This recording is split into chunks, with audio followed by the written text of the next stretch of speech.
Hi, this is Tracy with KOGmissions.com and welcome to Simple Bible Truth. I hope to encourage you in your faith and inspire you to seek truth, to love God, and to obey Jesus. Today we're going to talk about belief and faith. And I think being out on the farm here, I have a couple object lessons that might be able to help us out with that. But before we start there, if we think about what faith is or belief, it means you're trusting in something or someone. You're believing in them, you're hoping in them that they're true and they're able to do what you want.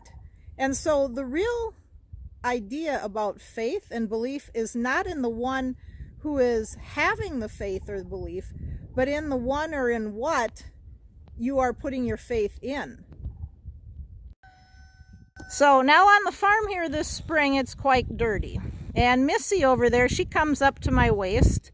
And so if I said I have faith that I could get on Missy and she'd take me for a ride, I would be pretty foolish, and most likely I wouldn't get anywhere and she might get hurt. Now even looking at Amigo here, he's a little bigger, and that could be a possibility, but I don't think I would get too far, and he certainly wouldn't be too happy if I were to try to get on this pony.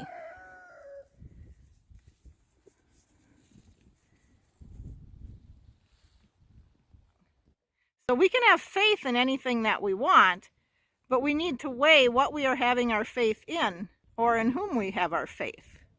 And so although Missy is a very good miniature horse, it would not be very wise to assume or to have faith or hope that she would take me for a ride. It's just not plausible. Like I mentioned, it's a little dirty out here on the farm this spring, but to prove our point, this is Smokey.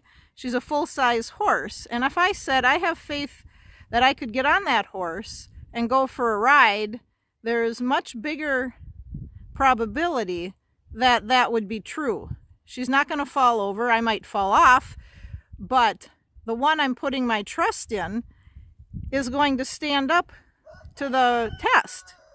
This would be a much wiser option to put my faith and my trust in if I wanted to go for a ride.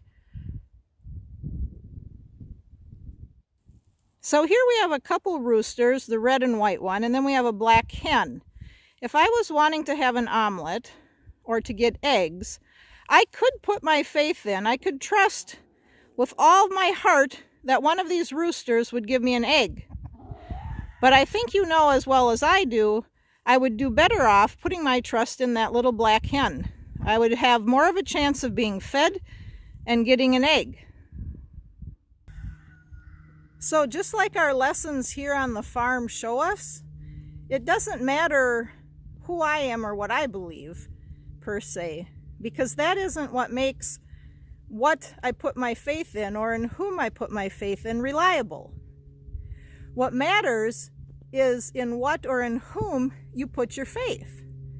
So just like the horses, which horse are you going to choose to take you for a ride? A full-size horse that weighs 1,000 pounds, or a miniature horse that weighs maybe 300? Who would it be wiser to put your hope in and your trust in order to get an egg? Would it be better to trust the rooster or the hen? The same thing is with God. We can choose to put our hope and our trust in ourselves or in false gods. I can believe with all my heart that the little statue of Buddha is going to save me. I can believe that the tree is a god or the sun, but that doesn't make them a god. It doesn't make them capable of saving me or giving me anything other than what they were designed by the Creator to do, like the sun to give us light and heat. If we want to increase our faith, we're going to need to get to know our God better. But how do we do that? If we look in Scripture, we can see the things that He's done in the past. He split the Red Sea. He made the sun stand still. He did many, many miracles. And so we can look at that and say, yes, this God is trustworthy. Look at what He's done. And the deeper our faith will be when we understand how much bigger our God is than we know today. So if we want to grow our faith and have more faith, we need to know how much bigger our God is than what we imagine him right now or know him right now. So if you think your God is big enough to do a little miracle, great. But if you want more faith in a big, big God, you need to see the big miracles that he's done and have faith that he could do them again. So if you want to increase your faith, you need to increase your knowledge and understanding of the one true God and what he is capable of doing. You need to increase your understanding and your belief in how much he loves you and cares about you and the plans that he has. Because when we understand that and we choose to believe what we read and what we see, then we will grow our faith and we will have more faith.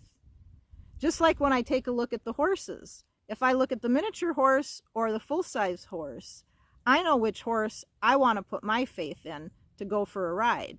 And we need to do that when we're weighing out what we believe in terms of spiritual things and just knowing how big our God is. So if you want to grow your faith in God and you want to have a stronger faith and believe more in what he says, then you need to know what he says and dig deeper in that.